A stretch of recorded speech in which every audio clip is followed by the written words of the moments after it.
And then Rick, if you guys want to share your screen for your presentation, you may start that. Sure. Cool. Thanks. Um, yeah, thanks everyone for having us, and thanks to Carter for connecting us. Really appreciate the opportunity to talk to your organization.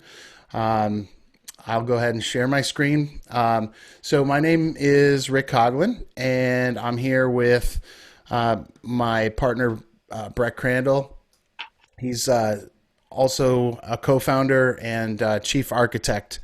And Carter has been so gracious to connect us with you all. He's been an amazing intern with us for the past few months. It's been really cool to get to know Carter. So shout out to Carter for just being awesome all around, and just looking forward to working with you more, man. So yeah, we are Grove Studios. Our third co-founder, Eric Friebel, is not here. He's our operations guy, but he could not make it tonight. But we'll talk a little bit about his role as well. But you know, our biggest thing in starting Grove Studios was we wanted to do things in a new way. And I start out with this slide that's both Breck and I in our native habitat. We are musicians and have been so for a long time.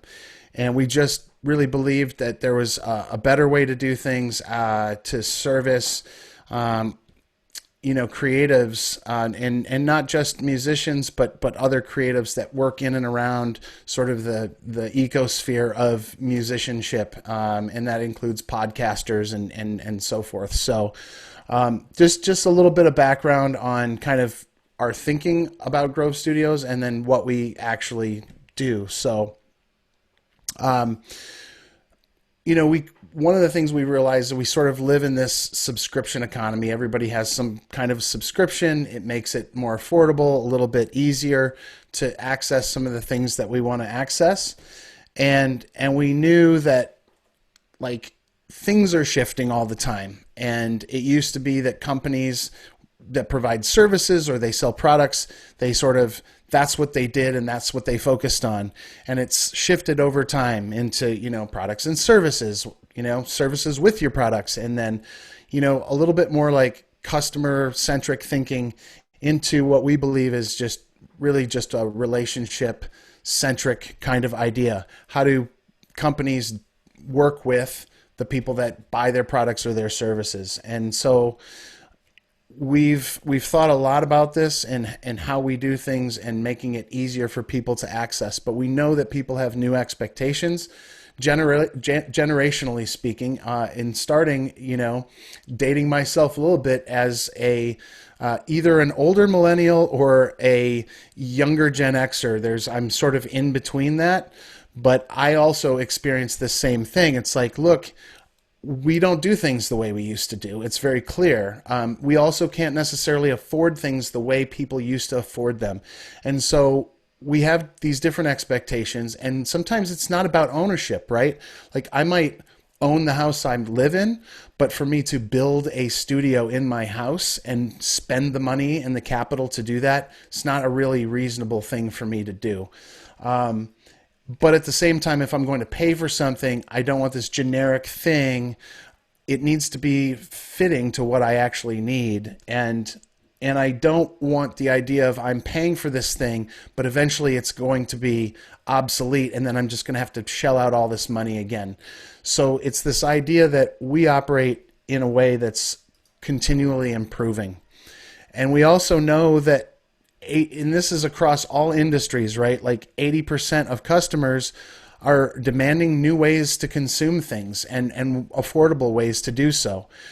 We know that 78% of millennials are moving away from traditional ownership of things, right? Just as in my own, middle generation here, shifting away from owning things, but like, how do I get access to these things that I need or want?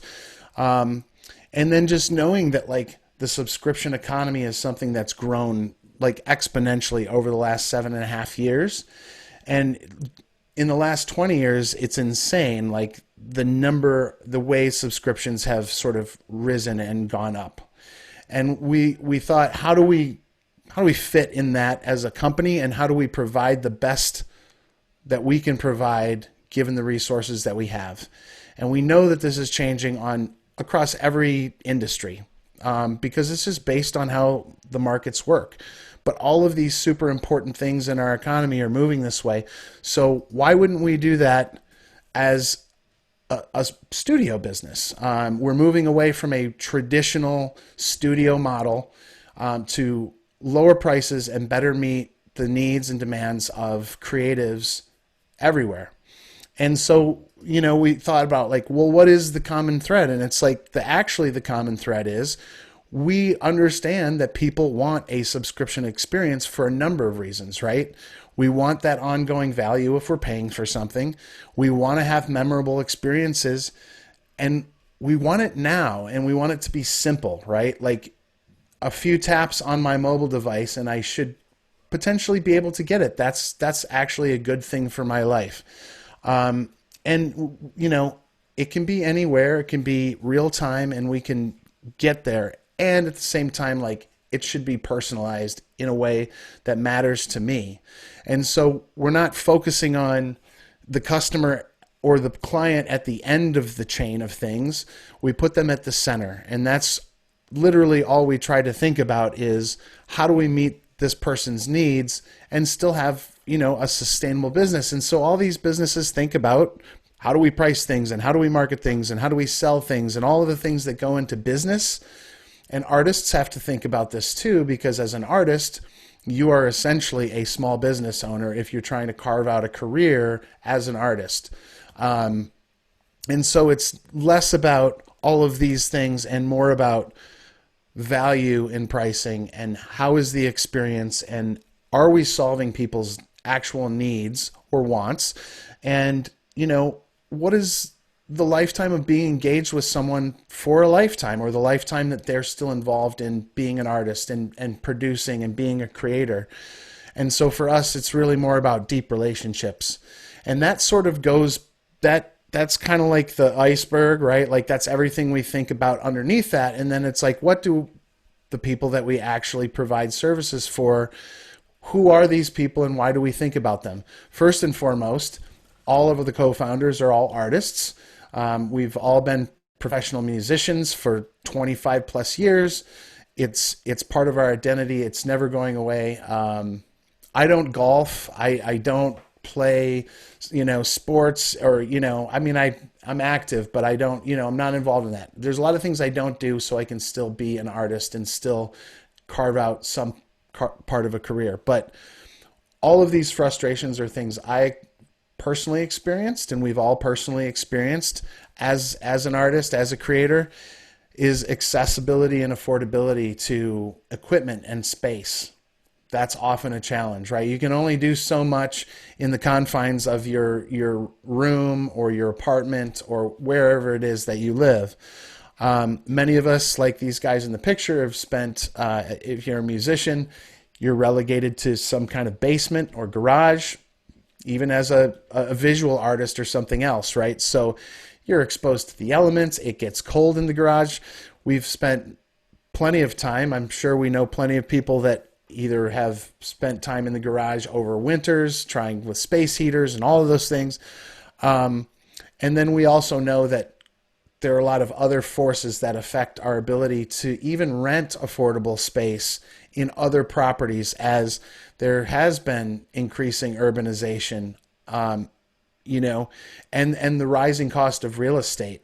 And we were trying to figure out, like, how can we do this in a way that moves everybody forward and provides something that's real. And so we thought about who our clients are. We also thought about how you're isolated from other creatives when you're in this environment. You're at home or you're just at somebody's house, you're in a garage. Yes, you might be working with a small subset, but you're not running into other people who could potentially benefit from collaborating with you. Videographers, photographers, all of whom could intersperse with, music creatives, for example, or podcasters.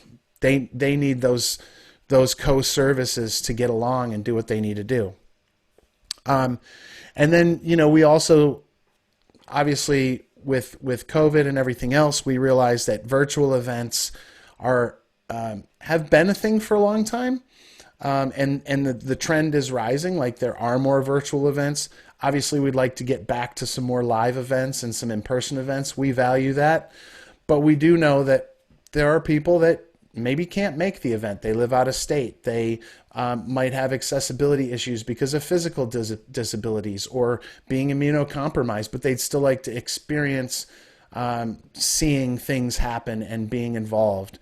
And so we kind of thought about all of those things, and we thought about what does that look like?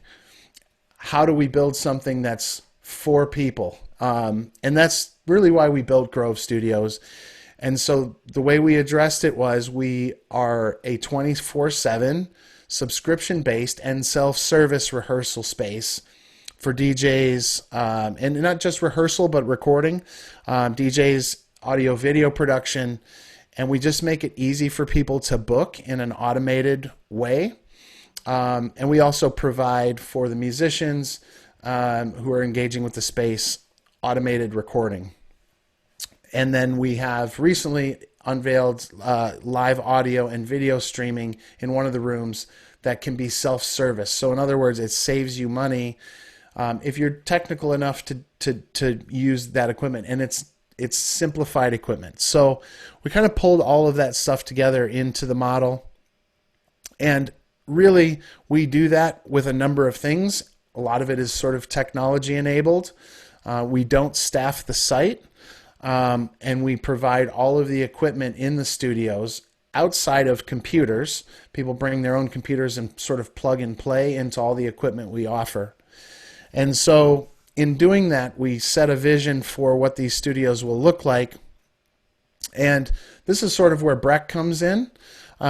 This is kind of our prototype and our way of thinking about what these studios look like and can look like in the future. These are just some early renderings of what a space might look like. If you can imagine studio space in these units that are specifically designed for audio production, video production, podcasting, etc. So that's one these are what you might see inside those units. These are obviously music examples, but we've built essentially these rooms in a product in a space right across from Eastern's campus. And so these are just some examples of the rooms that currently exist across the road here. Our vision is to put these into containers at some point. We're planning that out. There's a lot of economics involved in that I won't bore you with. But it is fully backlining and making it affordable. So far, we've been operating for the last 3 years, and people are saying nice things about us. People really appreciate, the cleanliness, the comfort, the peace, and being able to be as loud as they want at any time because we are open 24/7. So I worked in restaurants for years, and a lot of times I was feeling creative after I got off my shift in the evening. That wasn't an option for me when I lived in an apartment off campus. Had Grove Studios been there, I could go there and be creative and be as loud as I wanted, coming from a musician standpoint. And so people say nice things about us, and it's really wonderful. This is our third co-founder. And we've built up quite a team around us, and not all of these people are actually there. Some of these people are actually just volunteering to work with us because they believe in the vision and they love the community. And so we've sort of built this over time. But that's kind of it in a nutshell. But our hourly rates start for as little as $10 an hour. We actually, during COVID, started an outdoor rehearsal space for $10 an hour. Essentially, there's a stage. Those folks bring their own equipment, but we provide the power and they have access to the building. And then up from there, at $15 an hour, there's the DJ studio. And then $20 an hour, you have the podcast studio, the classic studio, which is probably about a 200 to 250 square foot space, with less equipment, but a great place for band rehearsal. We have a production studio, which is like a mini recording studio, and then the deluxe studio, which has the live streaming equipment and just more space and more equipment, including audio production desk and monitors and all that stuff. So we do everything through the website, which is grovestudios.space. Anybody can go there at any time, pay for a booking. They get an email, they show up, they have an access code, they code in, and they go ahead and do what they're going to do and leave at the end of their session. And that's sort of how the whole thing works. But I'm happy to entertain any questions or talk about anything else that might have percolated while I was talking. And I feel like I'm talking a lot, so thanks for listening. Yeah, well, Maya, do we have any questions ready from AMP specifically? If not, we can open it up to anyone else who has questions. Yeah, I had a few questions. Just one going off of the things that you said. How many recording spaces do you guys have? And then also, how far out is booking? Could I book something for tomorrow? Is it a week out? What? Yeah, great questions. So you can book at any time. It's somewhat automated the way the booking system works.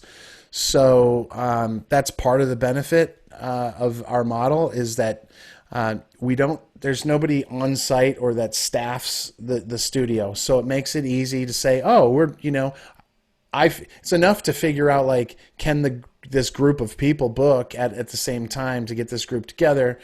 We don't want to add a third complication to that. So when you go to the website, what you see is what you get in the calendar. If it's open, it's open, and you can book immediately. I mean, you could go on right now and book for time. Obviously, during busier times or the busier that we get, it's more advantageous to book ahead of time.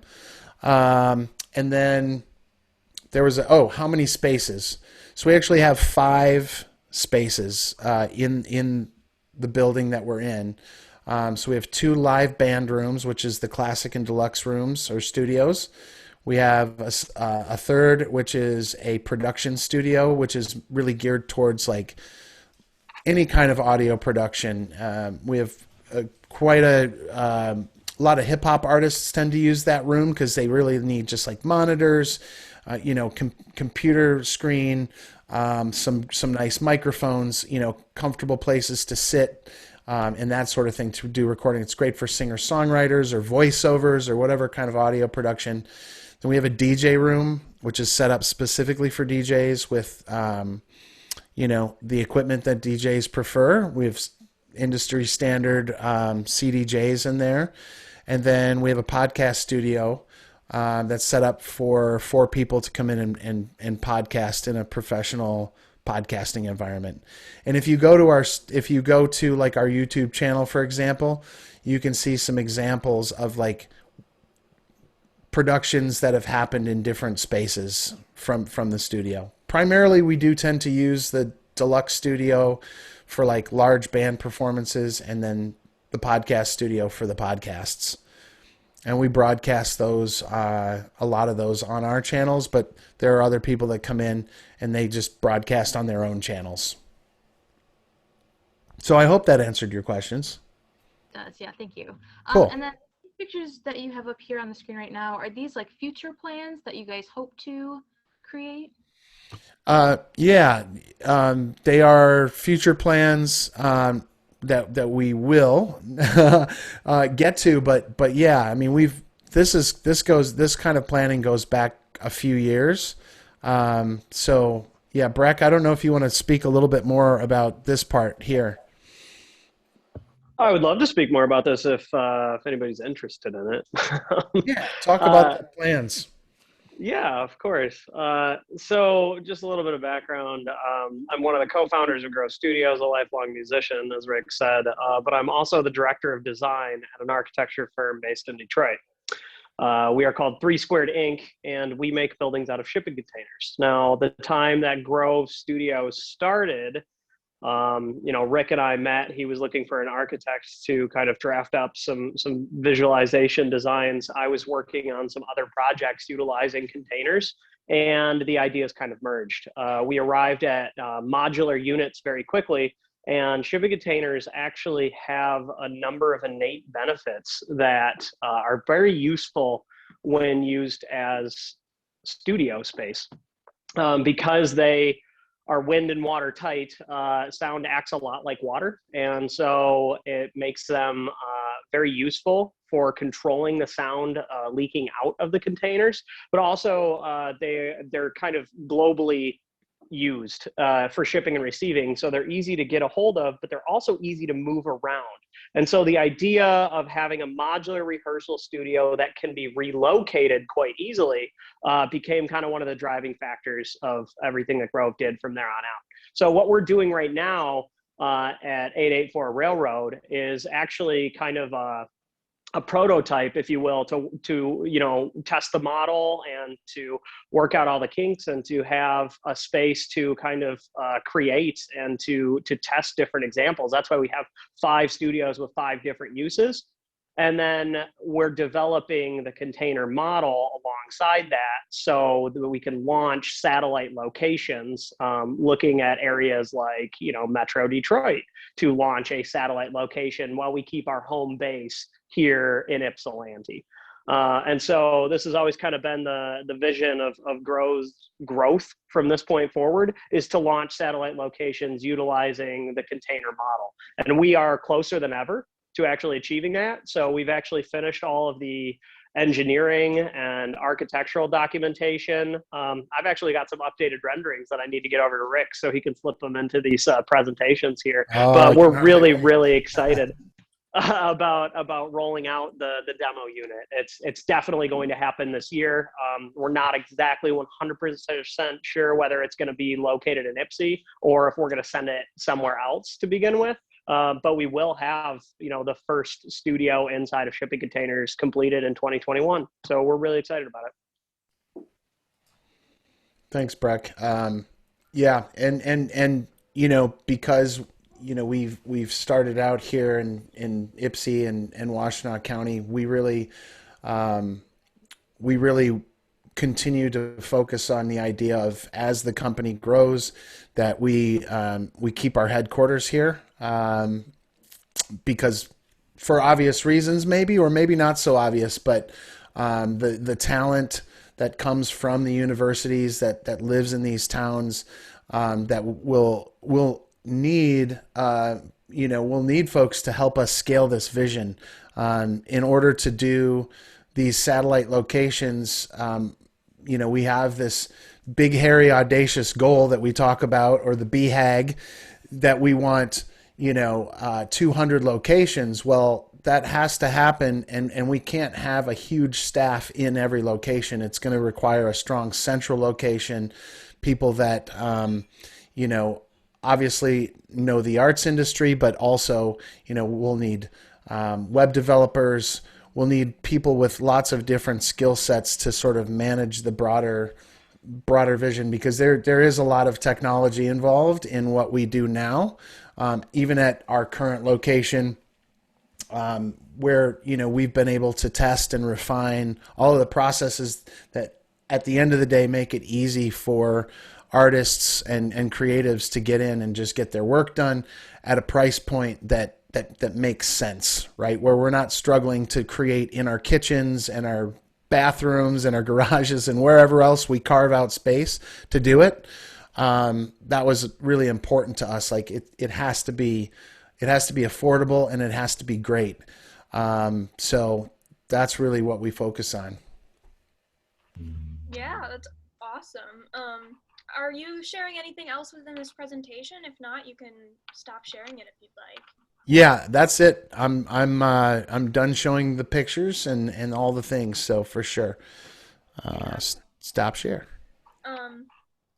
So a question I had was how you guys dealt with COVID. It did seem like the model you guys had already would it, like, you guys don't have like staff within your building, so it seemed like it was already set up in a way to work well. Yeah. But how did you guys deal with the past year's, pandemic? Yeah. Yeah, that's the interesting thing, right? We were sort of set up, but under the the restrictions at the outset, in mid to late March, I mean, we had to close our doors for three months. I mean, so that was a hardship, and that was challenging because I think at one point I looked at the finances and said, I don't know if we're going to be able to keep our doors open.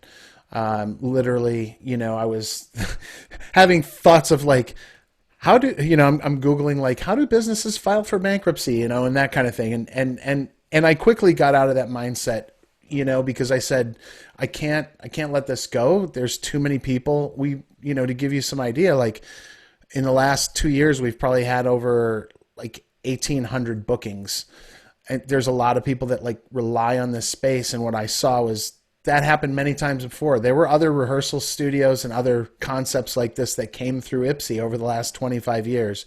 None of them lasted. And that was one of my frustrations. I said, we're going to make this work, and there's a way to do it. So I quickly got out of that mindset and, started looking for some of the, funding that was available because of COVID. So through various government entities, the MEDC here in Michigan, some of the federal programs, we were able to qualify through some of those entities to get some dollars just to pay the bills that had to be paid, right? Like our lease and all of the other things, like our insurance and our equipment leases and everything that it costs to kind of run the business. So that was a big part of it. We were just trying to maintain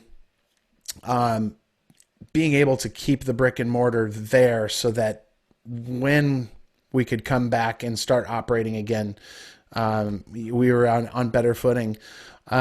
We also said we didn't know how long we were going to be shut down for, but we immediately just started a greater online presence, and we started inviting artists to what we called Grove Sessions.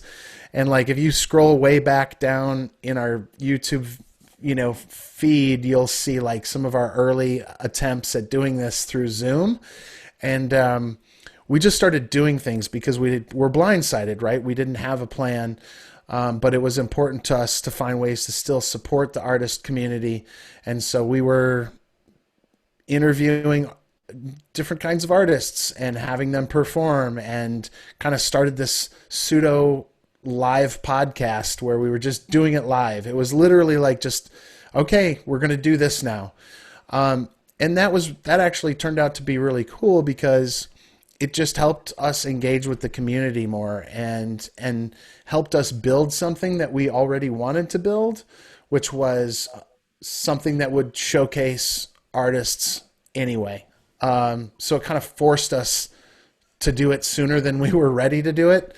And so the early execution was just not awesome, but we learned a lot really fast. And so if you look at some of the later productions or things that we're doing now or that we have coming up, like we've increased the production value so it's more engaging and stuff like that. But we also did a crowdfunding campaign, which I've always been hesitant to do so early. But it was amazing. And the community really supported us, in not just the community here, but like we had some friends and family, and we got some matching dollars from a Michigan-based credit union through patronicity.com. If you're familiar with Patronicity, it's a community-based crowdfunding platform here in Michigan and some other Midwestern states. But we just got really creative at the end of the day.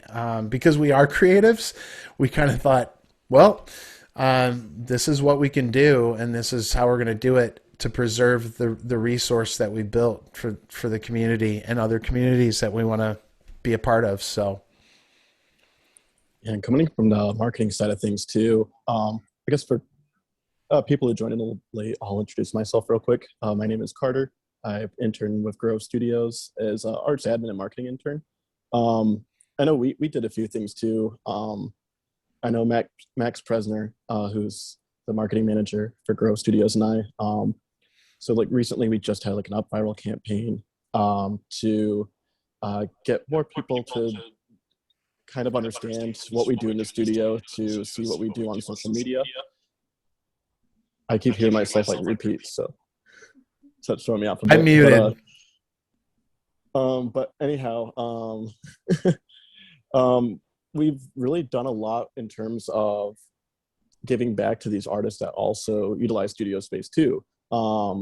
With Grove Sessions, that's been something that recently has gotten very popular. I think most recently, actually within last month, we had our first live stream Grove Sessions concert where we had 3 rock acts from the Metro Detroit area. It was Electric Cauldron, Edison Hollow, and Bass. And so, we put on events like that to, help get the bands, some, to help kind of get them, like showcase them and showcase their talents.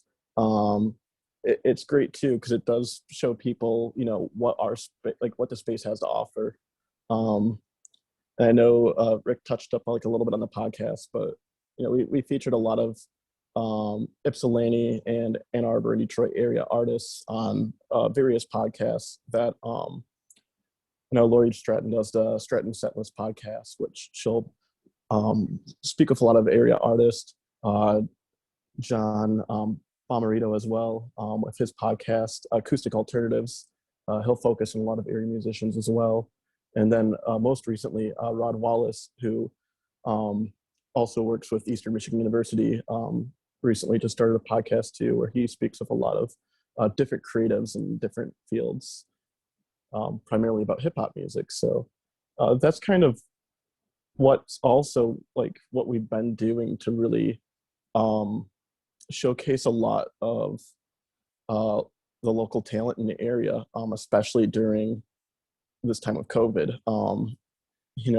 With live venues being shut down, I think this is essentially, our answer to how can we get our, how do we get the Grove Studios as well as our artists that we work with noticed. So those are some of the steps that we've taken.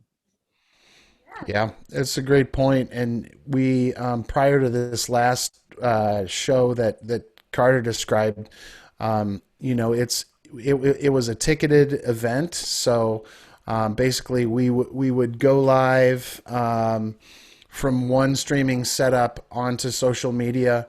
And then, there would be some messaging that says, if you want to watch the rest of this, click on this link, and, you can pay anywhere between, $10 and $200. It's optional, but like at bare minimum to support the artist and support the streaming tech and the audio engineer. We're trying to get them paid because they would normally get paid at a live gig. And we even did even prior to that ticketed event we did last summer. We did some socially distant outdoor performance events where we had we were limited to 25 people in our courtyard. So by the time the audio engineer, the streaming techs, photographer, and then just some of the other crew, and then you add the bands, like there's not a lot left over for audience.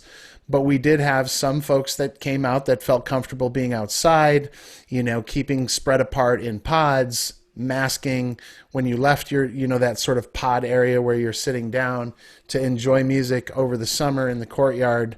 And those were successful in that the artists didn't get paid, but they came away with like really high quality and great content. And then we sort of funded that through some ticket sales. So people that wanted to attend the event could pay the ticket price to be there for the production, but you were essentially there watching a production event happening, if you were comfortable being there. So we just tried to get creative about, like Carter said, it was really, these things have been our answer to COVID. And I think we've been successful in kind of pulling that off. It's the same thing when we do the live streams. It's like, yes, the band's in the room for performance purposes, like depending on their comfortability, some of them will wear masks, but the singer will probably not be wearing a mask, but everybody's masked, minimal people inside the room, and really just trying to work with what we can do, right? It's like thinking inside the box, I guess, to some degree. Thanks for sharing that. Looks like you got some questions in the chat too. Yeah, Dante, Yeah. can you share your question? Yeah, I can see the questions. Yeah, so if you're interested in an internship, we actually have an internship program and document which I could pull up, or I could send. Maybe we could just send it. We could email that out to the group later. But honestly, to make it super simple, unless you want to see that document, it's just info@grovestudios.space. You can email us a letter of interest and your resume. We're in the process of just making callbacks now for folks that are interested in working with us on some level, and we have many different capacities. So, from events coordination to computer science, like web development kinds of stuff. It's really runs the gamut of things that you can be involved in. And we are gearing up to do more socially distanced events based on, recommendations from the CDC and the state too. So just always being safe and making sure people are comfortable and complying with what's important right now. So, volunteering, we are grateful for volunteers, and everybody that does volunteer with us or interns with us get additional perks, including free studio time. So that's a nice thing. But yeah, just please info@grovestudios.space. Send us a resume and just a letter of interest. Just tell us a little bit about what you might like to work with us on. I do have another question too. So is the studio just like strictly DIY, or like do you have like maybe members that you could like people can pay to like help with the audio engineering aspect of recording, or just little things like that? Yep. Oh, okay. Great question. We get asked that question a lot. So yeah, there's definitely like a network of engineers and producers that we can connect you with. And so I just say the same thing, like if you have a specific project in mind, you kind of know what you need, you want to work with an engineer or producer, we can connect you with people that work out of the studio as well. In some cases, we've actually partnered with other studios where they'll actually come in and do the work there. So yeah, there's a lot of options there. It's a great question. Okay, cool. Any other questions from anyone? Yeah, I realized that we kind of didn't really do introductions at the beginning. Just sort of like a background type situation. I know, Rick, you kind of talked about it before we started recording, but Rick and Breck just talk about kind of if like you have like an education history, your work history, and then also how did you guys get connected with Eric, and how did this all kind of start? Yeah. Thank you.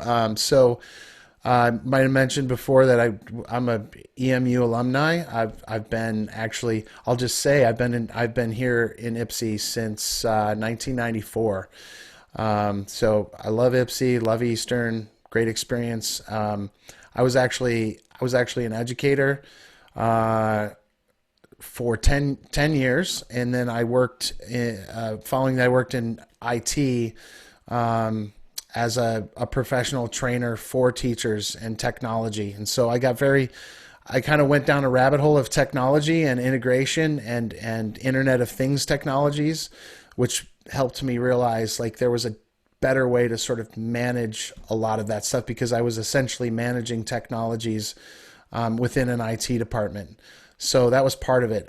Like Breck, I kind of brought a lot of these different passions together. As an educator, I it's rewarding to work with other people where we're learning from each other. That's why I love the internship program. It's a way for me to give back to the community. It's something that will never leave me as a CEO of a company. And so I kind of bring all those things together in my role. Yeah, and I actually was born and raised in Ypsilanti, College Heights, and so it was my usual stomping grounds growing up. I was interested in architecture at a very, very young age, and so I went to Lawrence Technological University, just north of Detroit. Moved to Detroit when I went to college, and I've been there ever since. And then I finished my master's there, and in my master's program, I got really into digital fabrication. They had like a laboratory there that used a bunch of robots to basically make parts of buildings, and got involved with Habitat for Humanity, trying to develop alternative housing methods to actually lower the cost of housing, because we have a housing crisis. That's always been my passion in my career. And one of the paths to creating affordable housing was shipping containers. And so I ended up working with this firm in Detroit, 3 Squared Inc., and now taken the helm as the director of design there, making lots of buildings with shipping containers. And it was right about the time that I started working with that material that a mutual friend of Rick and I will disclose that in former lives, Rick and I both worked at Guitar Center at one point in time or another. I used to hold down the fort. I ran the drum shop at the Southfield Guitar Center. And boy, if you think you know how to play drums, you start playing with those gospel cats when they get out of church on Sundays, and you will definitely learn how to play real drums real quick. And so it was really fun, made a lot of connections there. But my direct supervisor, my boss there, was one of Rick's underlings at one point, actually. And so he put the two of us in touch, and worlds collided. We met up over a beer at Corner Brewery in Ypsi and realized that we had a lot of overlaps and a lot of synergies, and it was just kind of it was a match there. And so I put pen to paper and just kind of started sketching out ideas based on Rick's vision that he laid out. And we started putting Grow Studios together. And by the time that I had come into play, Rick and Eric are inseparable best friends. I think they were conjoined at the hip since birth.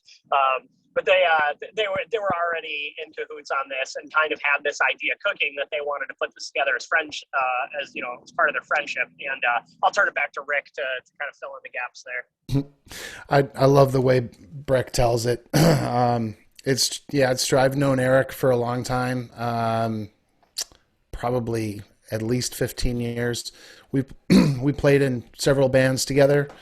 We met first as musicians, and so as we kind of grew as musicians, and in that thing, we always had these frustrations. So meeting Breck was just it was kind of amazing, because I just put it out there into the ether and said, "Hey, I'm looking for an architect that's maybe interested." Facebook, right? Yeah, I think it might have been Facebook. Facebook.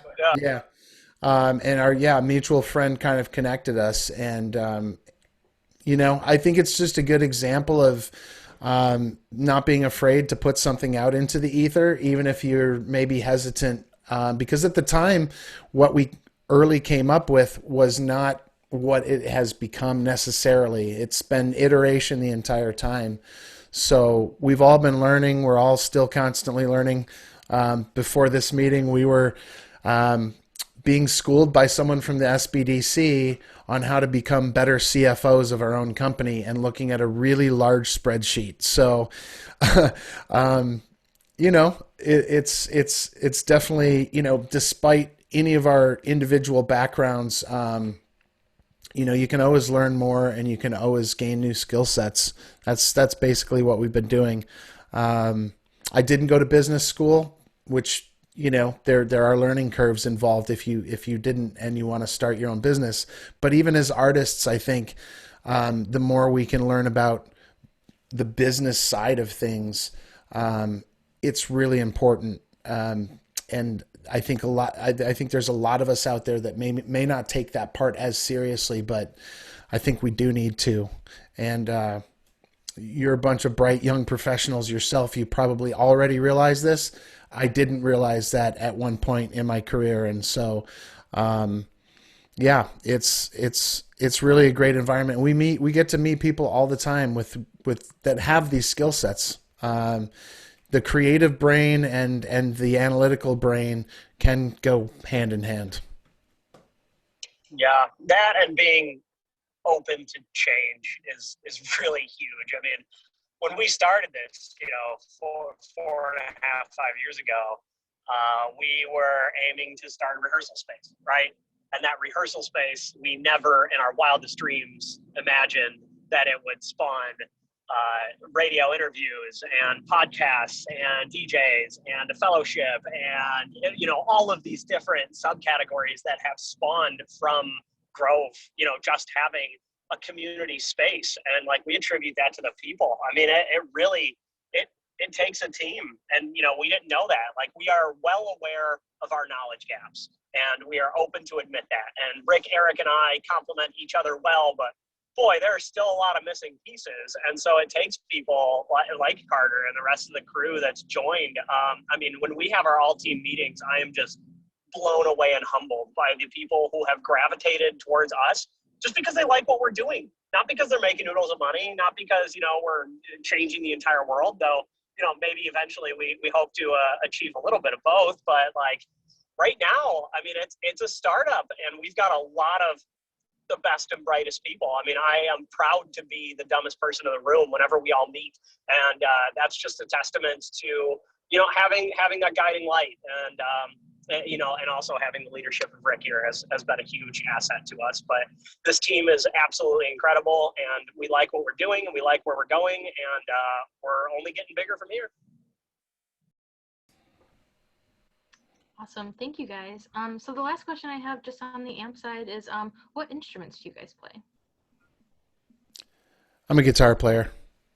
I play everything else just really badly. Same. Yeah, I'm a drummer.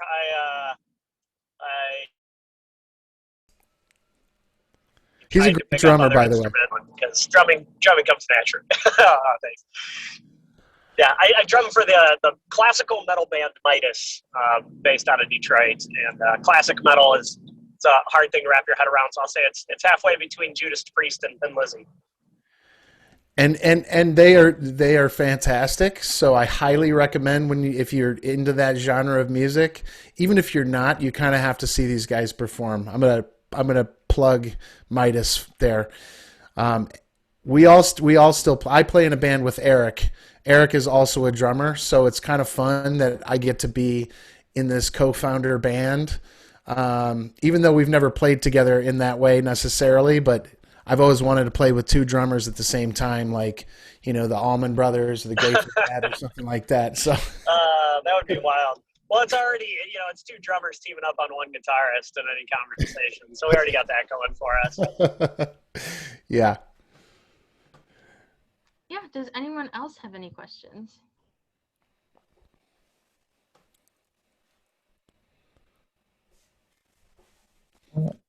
Cool. I think Here I was trying to speak, and I didn't realize I was muted. Go ahead, Carter. My apologies. I was gonna plug real quick.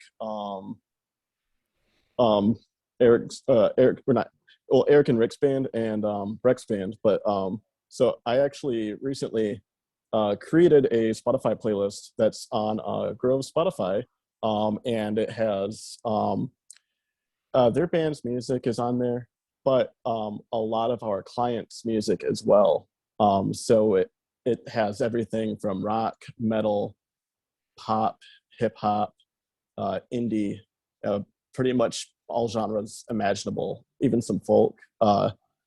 So if anyone's ever interested in checking that out, I do have it. I know I have it linked in my Instagram bio. So yeah, if that'll you can take copy you the directly link there. and throw it in the chat right now, that'd be cool too. Yeah. Yeah, let me see if I can do that real quick for you all, for anyone who would be interested. Yeah, that'd be Yeah. great, Carter. It's a great list that he put together. There's so much music that gets produced locally that's so just really, quality. It's music that I love to listen to. I actually listen to that playlist quite a bit, And I've been listening to more and more local music, and regional music.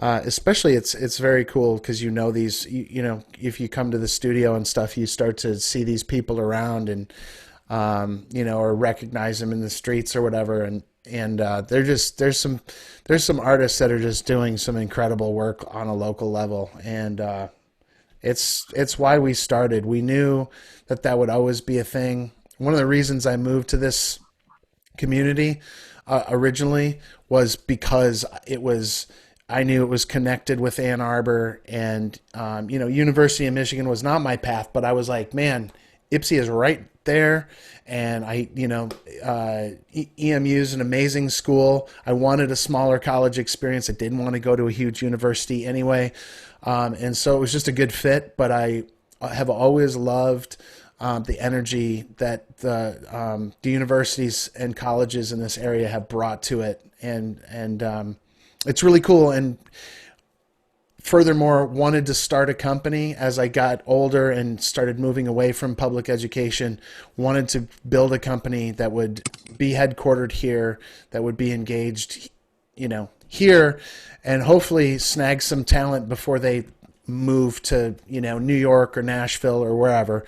You got to follow your dreams, of course, but selfishly, I want to keep amazing people here because this really is an amazing city and region to live in, especially given our proximity to Detroit, which you all know has some serious musical bones, and creative bones across the way. So we're just glad that we get to be a part of that. We get people come from Detroit, including Breck sometimes, to even rehearse at Crow Studios. So I'm on my way there right now. Sorry guys, that's why my video's not on. I'm driving to Grove right now. Yeah, perfect. And I know a few people had mentioned in the chat too, the internship opportunities. And I guess just to kind of talk a little bit about my experience in FIT. I've just absolutely loved my time so far as an intern. One of the best things about it, especially working with Rick and with Max. So we meet up every week to go over marketing meetings, aside from the monthly all-team meetings, and it's great. It's when working with Max and such. One of the best experiences about it for me was as I was very much, pretty much only really trained, I guess I could say, or I really only knew about more traditional marketing tactics or methods. And working with Max, I learned a lot more about social media marketing. I learned a lot more about even the PR side of things. I learned a lot about different websites for startup businesses, using Constant Contact right now to create the emails that we would send out on a weekly, bi-weekly basis. And so it's not only helped me to develop skills in other marketing areas that I had not had a whole lot of experience in, but it's also allowed me to even, I think a bit more creatively too. I know there's been things I've brought up in meetings before that I don't think I would have ever really thought of until I started working with them. It's a atmosphere that really promotes creativity. It really promotes, if you have something, spit it out there, even if it's not even if it doesn't sound like a great idea at the time, or if it doesn't make sense, you're with a room full of people who can shape that vision that you have to create something else, or to make that vision that you have bigger. And that's happened a few times already, working with them. For example, even with the Spotify playlist, that was just something I kind of just threw out there one day in a meeting. Was like, hey, don't you think this would be kind of cool? If we showcased all our clients through this little playlist. And I ended up just drafting that, and then after a little bit of time, put the official draft on the Grove page. And I was actually surprised at the amount of feedback we got on it. We had a lot of people that just came out and were like, oh, this is awesome. Or, there's artists that are on that playlist are sharing it too. So it's been a great opportunity in terms of, you guys have been very focused on the educational aspect, which is the one part I'm very grateful about, because it's helped me to learn so much, but it's also just, it's been a great experience too, in terms of just the people that you meet. Thank you for sharing your experience, Carter. Yeah, I really appreciate that. I always say you could take the teacher out of the classroom, but you can't take the classroom out of the teacher, because I think my philosophy is that we're always learning, and so for me personally, that holds true too. I learned from Carter. I like having like the smartest people in the room always, because they can tell me what to do also. Just because I'm the CEO doesn't mean I don't have things to learn. I always have things to learn. And that's the kind of culture that I try to promote. So please share your vision for something, because it might be a really brilliant idea and nobody here thought of it until you did. And so let's flesh it out. Let's refine it, and then let's make something happen. That's what I really like about, working with people like Carter, or just the rest of the team. Everybody's, I hope, comfortable with working in that environment, and that's the culture that we're trying to build. Awesome. Well, anyone else have any questions tonight? Well, I've loved hearing about this tonight. It was really interesting, especially hearing about your guys' future plans with the architecture and stuff. I've heard about like that type of architecture before, but I haven't known anyone to like do it or see it in person. So that was kind of the most interesting thing tonight, to hear about that. So I really hope I'm still around in this area to see that in the future. Yeah. So, or we might be coming to an area near you, wherever you might be. That's the plan. So well, thank you guys for coming. Yeah. And thank Yeah, you. and a big thank you to you and Maya too for hosting us. Yeah, really grateful for you guys having us. Thank you, and thanks, Carter, for setting it up. And yeah, thanks for the opportunity. If again, if you have any questions, or maybe about the internship, or volunteering with us, or just maybe you want to volunteer for an occasional like live production event, whatever, you can just, it's info@grovestudios.space, or you can message us through the website too. There's multiple ways you can get at us, but feel free. We're open to meeting more people in the community all the time. So yeah, hopefully we'll see you around. One thing we didn't mention, for anybody that does videography or photography, our deluxe studio also has green screen and professional lighting. So for people that want to do, photo shoots or green screen stuff, that's there too. It's just, we haven't really widely publicized it yet, but it's there. Oh yeah, that's great to know about. Thank you. It's hard to pack in everything that Grove is, and even in 1 hour call. So like, for real, if you are at all interested, just book an hour. Come hang out. Come check it out. You'll run into somebody in the hallway, start a conversation you never thought you'd have. It's a good time. I mean, it's all about the community. So give it a try. Give it a whirl. Come see what we're about. See for yourself. Appreciate all of you guys' time today. Thank you for inviting us to be a part of this. And yeah, follow us on social media. We're very active on that. And if you're interested in like the architectural journey that we're about to go on, we will be publicizing that heavily via Instagram, especially, and Facebook, as we actually start to develop the model unit. So you can follow us there for more info. And whoever just a like and Midas to the trooper, I see you. I'm wearing my Iron Maiden shirt right now, so thank you. That's Dante, who also says Yeah. he's definitely going to be using the space to practice your saxophone. Is that what you said? Yeah, I've been wanting to practice it, and I can't in this apartment. I'm scared to like even blow a little bit into it. I might get a knock on the door. So Yeah. I like this idea of this company is great. I didn't know it was one down the street, like something like this. So I'll probably be there. Right on Railroad, right next to the Peninsular Place. So Yeah. Yep. We love it for the same reasons. I can't play my guitar very loud here, so Yeah. We understand. Me with my bass too. Yep. Oh yeah, the bass. Oh man. Okay. Well, have a good night, guys. For sure. You all have a good night too. Thanks again. Yep. Nice to Take meet care, everyone. everybody. Hope to see you guys around. Yeah. Thank you.